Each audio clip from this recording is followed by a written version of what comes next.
मैंने पहले एक वीडियो में बताया था, किसके बारे में, प्रथा के बारे में बताया था कि मतलब जो पुरानी प्रथाएं चालू आती है वैसे अपन करते हैं, उसका कोई मोल हो या ना हो अपन ऐसे ही करते रहते। वैसे आज मैं आपको एक जो आज घर में गाड़ी में नींबू मिर्च बांधते हैं ना, उसके ऊपर भी बताता हूँ। अभी नींबू मिर्च का क्या है, अपन आज भी नींबू मिर्च बांधते हैं। तो मतलब पहले के जमाने में क्या था, अभी से मतलब 200-300 साल पहले क्या था, उस टाइम पे नींबू मिर्ची और आज जो अपन काला कोयला बांधते हैं, तो उस टाइम पे वो बीब रहता था, काला बीबा। वो एक लंबे वाले टोकदार तार में ऐसे घुस ये करते थे, बांधते थे। और वो बैलगाड़ी, उस टाइम पे बैलगाड़ी थी, तो बैलगाड़ी के सामने वहां पे बांधते थे और वो प्रवास, ये जंगल में से वो जंगल में, वो गांव में ऐसे जाते थे। तो उस टाइम पे वो नींबू मिर्ची की प्रथा थी। प्रथा मतलब वो वैज्ञानिक तरीका था कि वो गाड़ी के सामने बांधते थे, कि गाड़ी के सामने बांधेंगे तो क्या तुरंत ध्यान में आता है ना कि नहीं नहीं ये लिया है साथ में। तो उस टाइम पे उसकी जरूरत थी।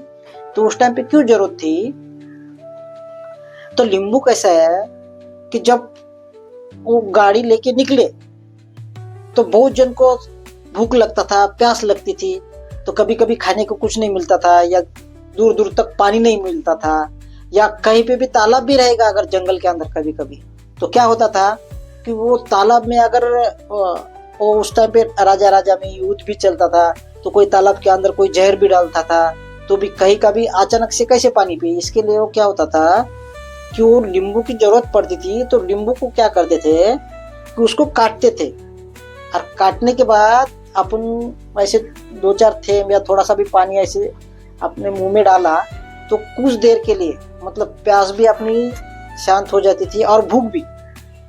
आज भी आप ट्राई करके देखो, अगर अपन ऐसा करते हैं तो थोड़ी अपनी भूख भी कम हो जाती है और प्यास भी कम हो जाती है। इसके लिए उस टाइम पे एक नींबू साथ में रखते थे। क्या जंगल में प्रवास है, लंबा लंबा जाना पड़ता था, इसी के लिए। और उस टाइम पे खाने पीने की चीजें भी कम थी।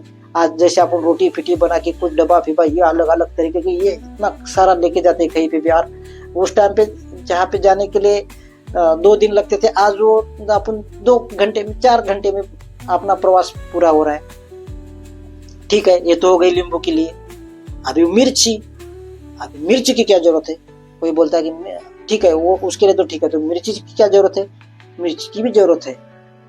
पहले क्या, जंगल में जाना, रास्ते छोटे छोटे, मतलब रास्ते भी इतने बड़े नहीं थे, और झाड़ियाँ जंगल ये घास फूस मतलब ऐसा था। तो क्या होते थे उस टाइम पे, सांप भी बहुत थे। अगर गलती से किसी को सांप काटा, क्या होता था, सांप भी काटते थे।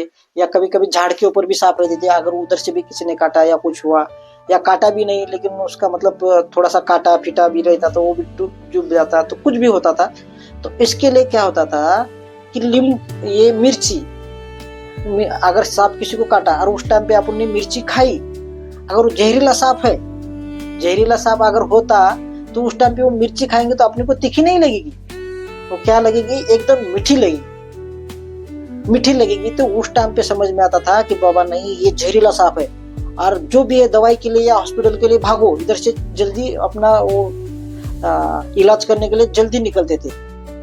और जब अगर वो तीखी की तीखी लगी तो समझ जाने का कि यह सांप जहरीला वाला नहीं है, तो अपन अपने घर तक या जहाँ तक जाना है वहां तक अपना वहां तक जा सकते हैं आराम से।